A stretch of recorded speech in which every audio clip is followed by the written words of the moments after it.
네, 안녕하십니까. 저는 항공사에서 엔지니어로 근무하고 있는 양철호라고 합니다. 저는 항공 정비 분야에서 일을 하고 있는데요. 어떤 분야인지 조금 생소하실 것 같아서 간단하게 소개를 하고 진행할까 합니다.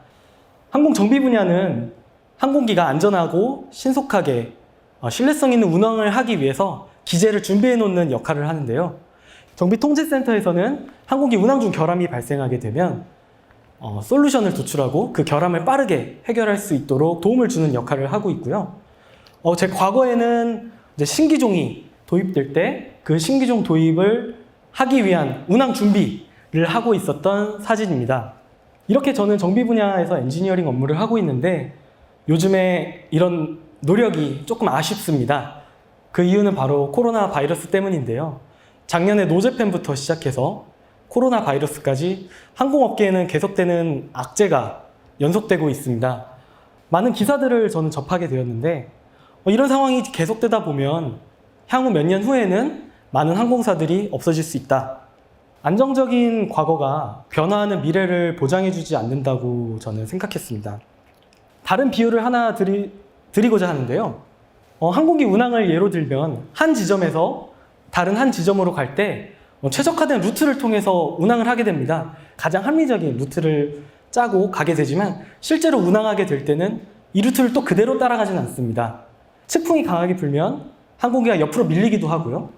그러면은 조종사는 기술을 틀어서 원래 자리로 돌아오게 합니다. 그리고 앞에 구름대가 있으면 위험하기 때문에 또 돌아서 가야 될 거고요. 그리고 저희가 한 지점에서 한 지점으로 가는 걸 굉장히 쉽게 생각하지만 실제로는 아래와 같이 많은 역경과 고난을 거쳐서 돌고 돌아서 목적지까지 가게 됩니다. 제가 생각했을 때 가장 중요한 거는 끝까지 가는 힘이라고 생각했는데요. 이걸 회복 탄력성이라고 생각했고 이것을 위해 세 가지가 중요하다고 생각했습니다. 첫 번째로 항공기에 비유하자면 조종사의 역량이었고요. 두 번째는 기체가 충분히 튼튼해야 되고요. 세 번째는 루트를 많이 가기 위해서는 연료가 많이 필요합니다. 다시 이야기하면 저의 역량과 저의 몸, 체력, 또 재정적인 여유라고 생각했습니다. 이 중에 저는 역량에 먼저 포커스를 맞춰서 2017년에 고등교육을 통해 엔지니어링 역량을 키우고자 노력을 하기로 합니다. 그래서 대학원 진학을 생각했는데요. 그 중에서 저는 하나의 학교를 발견하고 이곳이다! 라고 생각했는데요. 그곳은 바로 미국 항공대인 엠브리 리들입니다. 실제로 본교는 미국 플로리다에 있지만 이 월드와이드 과정은 실제로 학교에 갈 필요가 없고 제가 있는 한국에서 업무를 하면서 또 자녀를 돌보면서 이 풀타임 공부를 할 수가 있었습니다. 커리큘럼 또한 많은 항공에 관련된 주제들로 연결되어 있었고 선택 과목 또한 제가 하고 있는 업무와 밀접한 그런 수업들을 들을 수 있었습니다. 그래서 저는 2018년도 중순에 입학 허가를 받게 됩니다. 사실 1년이라는 거의 서치 기간 그리고 6개월의 준비 기간을 통해서 이제 막 시작하는 공부였지만 저는 굉장한 어떤 짜릿함? 첫 단추가 제대로 끼워진다는 그런 느낌을 받았고 저는 그렇게 공부를 시작하게 됩니다. 저는 일도 해야 되고 자녀도 봐야 되고 그 다음에 또 이런 대학원 풀타임을 이제 진행해야 되는 상황에 와서 지금까지의 방법으로 하다가는 이거를 다 같이 할 수 없겠다라는 생각을 했고 여러 가지 방법을 통해 세 가지로 압축을 하게 되었습니다.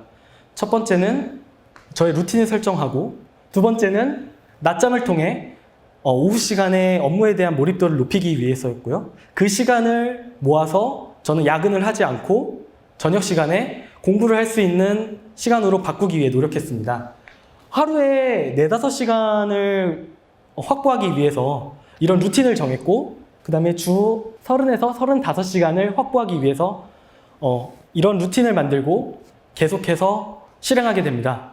그러던 와중 2019년 초에 제 아내가 복직을 하게 됐고요. 복직을 하면서 저는 육아휴직을 시작하게 됩니다. 저는 육아휴직을 지금은 쉽게 말씀드릴 수 있지만 당시에 선택하는 데는 굉장히 많은 어려움이 있었고요. 한 2주 정도는 정말 잠도 자지 못하면서 내가 과연 선택하는 이것이 맞는 것인가에 대한 고민을 했지만 자녀들이 4살, 5살이었고 제 인생에서도 그런 시간이 반드시 필요하다고 생각했기 때문에 육아휴직을 진행하게 됩니다. 제가 주당 30에서 35시간의 확보하던 시간은 60시간, 70시간으로 길어졌고, 저는 제가 진행하던 대학원 과정을 빠르게 마치기 위해서 또 다른 계획을 세웁니다. 그 다른 계획은 블로그에 하루하루 적으면서 진행해 나갔고, 더 중요한 건 실천이었기 때문에 실천을 하기 위한 시간 관리를 다이어리를 적으면서 제가 하루에 어떤 식으로 시간을 보내고 있는지, 제가 계획한 곳으로 나아가고 있는지를 확인하기 시작했습니다. 제 다이어리의 일부인데요. 주로 초록색, 주황색, 노란 형광색이 보이는데, 초록색은 주로 공부하고 과제한 시간, 주황색은 가족들과 보낸 시간, 그리고 노란색은 제가 운동하는 시간입니다. 곳곳에 보이는 빨간색은 제가 집중하지 못했거나 휴식을 취했던 시간인데요. 이렇게 하루하루를 적으면서 전 제 자신에게 피드백을 남기기 시작했고, 그걸 바탕으로 제가 계획했던 곳까지 계속해서 나아가게 됩니다. 저희 교수님과의 스카이프 미팅입니다. 졸업 논문을 쓰기 위해서 계속 컨설팅을 받아야 됐기 때문에 이런 미팅은 스카이프로 이어졌고요. 오히려 좀 더 편했던 이유는 교수님과의 대화를 모두 녹화할 수 있어서 제가 실제로 놓쳤던 부분들을 다시 되감아서 들으면서 그런 피드백을 잘 반영할 수 있었던 것 같습니다. 그리고 제 클래스메이트들에 대해서 잠깐 말씀을 드리면, 대부분 미국 유수 기업들의 엔지니어 또는 파일럿 또는 이제 학부에서 석사 과정을 연계하는 본교 학생들이었습니다. 20대에서 60대까지 다양한 친구들을 만났는데요.